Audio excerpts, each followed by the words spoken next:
Hi there, this is Harry and welcome back to Advanced English Lessons with Harry, where I try to help you to get a better understanding of the English language. So, in this advanced English lesson, we're looking at speech and we're looking at verbs of speech, ways that you can improve how you speak and different verbs that you can use, not just to say he said this or she said this or I told him, or just different verbs that we can use to mention about speak. And some of them have particular uses, so I'll go through them and give you a situation, an example when you can use them. Okay, so let's move on. We've got 14. Number 1, blurt. And usually we use this to blurt out something. It means somebody says something very, very quickly. They say it without thinking, and perhaps they're just trying to stop themselves, but they couldn't stop themselves, so they just blurted it out. It's him, it's him, it's him, it's him. So they blurted out the answer. Or if you're in a pub quiz and you're really excited as you get and you've got the answer, oh yeah, I know it, and well, you give the answer and everybody around you hears it, so you couldn't help yourself, you blurted out the answer. You give it without stopping yourself, to blurt out the answer. Young kids often blurt out the answers, and the teacher keeps saying, didn't I tell you to put up your hand if you want to answer the question? Don't just blurt it out. Follow the rules. Don't blurt it out. To chant is number 2. Chant is almost like singing. If you go to a football match, then the fans will chant the names of their favourite players. Beckham, Beckham, Beckham, Messi, Messi, Messi. Hoo, hoo, hoo.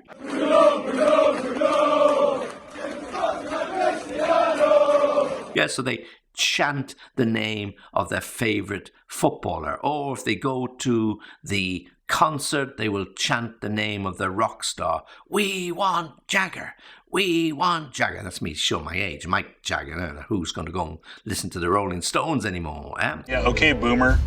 So they chant the name. So it's almost like singing, to chant. Number 3, entreat. Well, this is quite an old-fashioned word and it's quite formal. To entreat almost means to beg. His friends entreated him not to go on such a crazy diet. His wife entreated him not to resign his job just because he'd had a row with his boss, to think about it before you did it. So to entreat means to beg or to really plead with somebody not to take a certain course of action, to entreat. Now, the next few words, I'll give them to you now and I'll go through them. To hiss, to whine, and to snap. These are ways of speaking, but there are certain ways of doing it, okay? So usually we use these verbs when it's reported the way somebody spoke, okay? So when we hiss, it's like a snake. Who's that? Yeah, like a snake. And when we whine, it's a very, I don't like that, to whine, okay? And when we snap, we say something very angry. Who said that? Yeah, so to hiss, hiss, what do you want? Yeah, to whine, I don't like that. And then to snap, what, who said that? Yeah, so hiss, whine, and snap. So when we use those type of speech verbs like hiss, whine, snap, it's usually conveying how the words feel, okay? So they replace the verb to say. So when we're using it, we use it in this way. He hissed, yeah, okay, or he snapped, yeah, or he whined, okay? So it's usually after direct speech, okay, but it's not, we can use it in reported speech. So, I want to go home, she snapped, yeah? So it's direct speech, not reported speech. We're not saying she snapped that she wanted to go home. So you can't use it in the reported speech, but in direct speech. You'll find it at the bottom of the stairs, he hissed. So you use it that way, not he hissed that you will find it at the bottom of the stairs.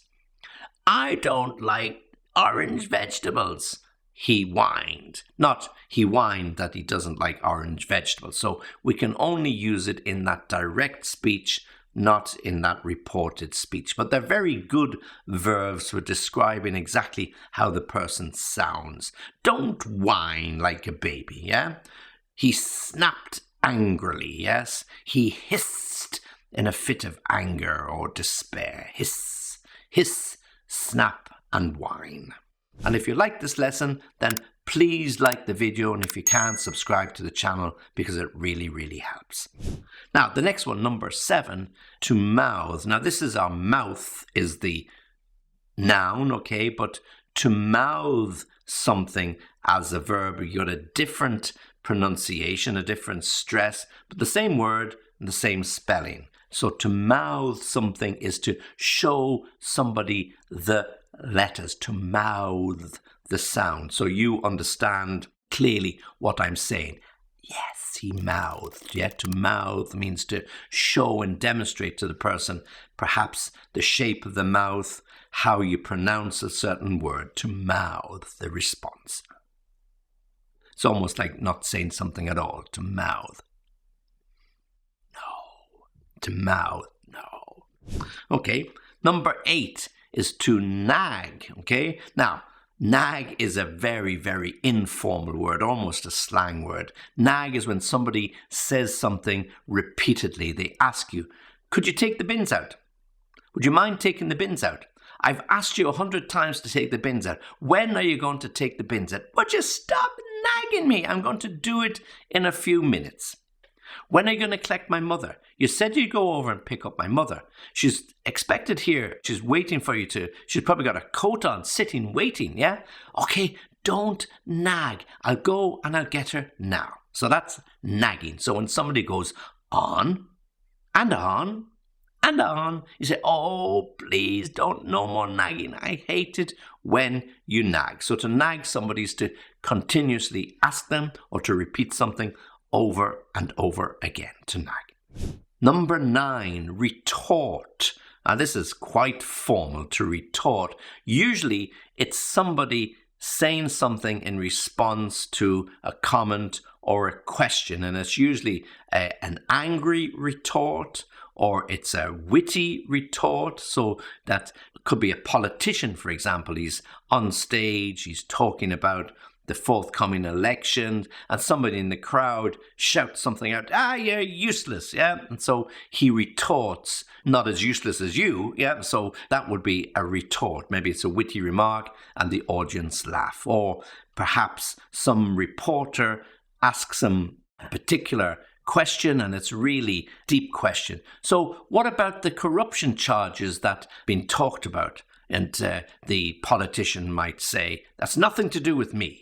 So they really retort in an angry way, okay? So to retort means to answer something, but not just a polite way, usually harsh or in a snappy way or in an angry way or in a witty way. So it's quite a formal, to retort. So it's about answering, responding to questions.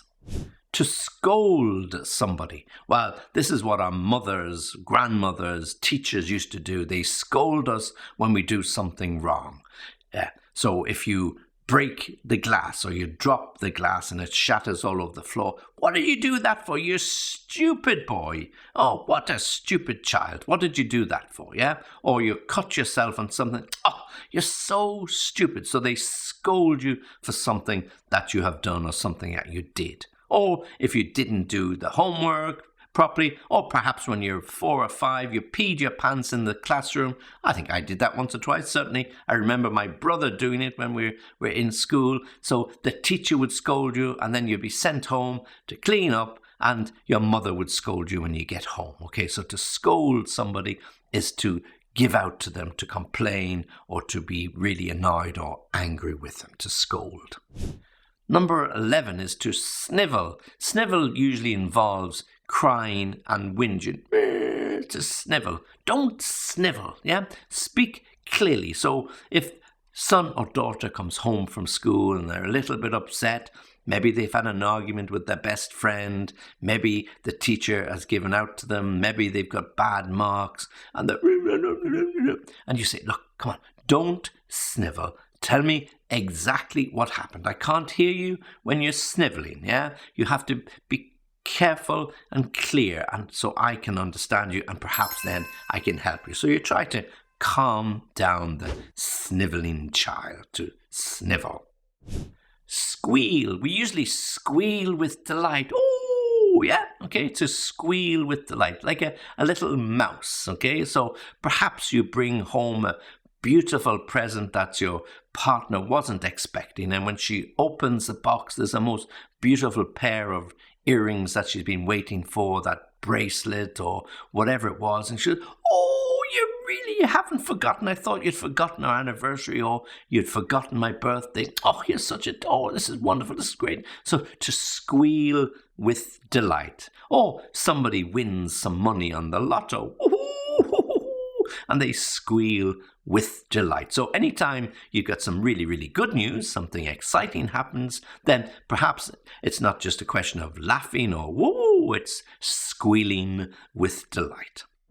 To tease somebody. When we tease somebody, we make fun of them, yeah? Sometimes we do it in a joking way and everybody laughs. Oh, don't tease me, yeah? Okay, oh, if you're planning a holiday and your partner wants to know, well, where are we going? Oh, well, it's a really nice place. It could be a tropical island. Then again, it could be an adventure holiday. Oh, stop teasing. Tell me where we're going to go. So that's about teasing. But of course, some people take it a little bit too far. And in school, kids often tease other kids, perhaps because they wear glasses. Perhaps they've got these train tracks or wires on the teeth, or perhaps they just behave a little differently than other people behave. When I moved from the UK many decades ago, I used to get teased because I had a very English accent. And of course, then that would cause a little bit of problems. Eventually, you get over it. But to tease somebody might not be so nice, and you have to be careful how far you take it. So to